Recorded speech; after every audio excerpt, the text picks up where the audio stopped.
موضوع این پست تجربه یه صبحونه خاص و دلچسب توی یه رستوران خیلی خوبه. صبح یه روز تعطیل و ما که سحرخیزی کردیم و برای صبحانه رفتیم به رستوران راینوی لاهیجان. رستورانی که در نگاه اول از لحاظ طراحی و دکور و دیزاین داخلی حتما توجهتون رو جلب میکنه. منوی صبحانه همه جور سلیقه‌ای رو ساپورت میکرد و علیرغم تصورم آیتم هایی با قیمت زیر 100 تومن هم داشت. ضمن اینکه از آشپزخونه اوپن آماده سازی غذامون رو میدیدیم، چای و وافل اومد روی میز. بعد هم نوبت این بشقاب صبحانه جذاب به اسم چیکن کریسپی وافل بود و سفارش دیگه‌مون یعنی اگ فلورنتین.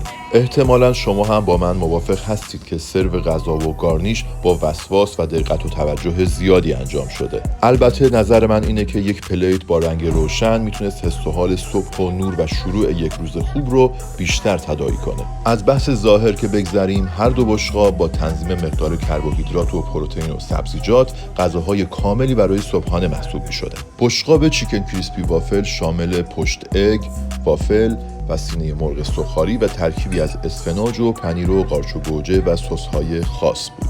اگ فلورنتین هم تقریبا همون روال رو البته با بیکن سرخ شده داشت. به نظرم هر دو بشقاب‌های خوب با ترکیب برنده بودن، اما یکیشون نظرم رو بیشتر جلب کرد که توی کپشن حتما دربارش توضیحاتم رو می‌نویسم.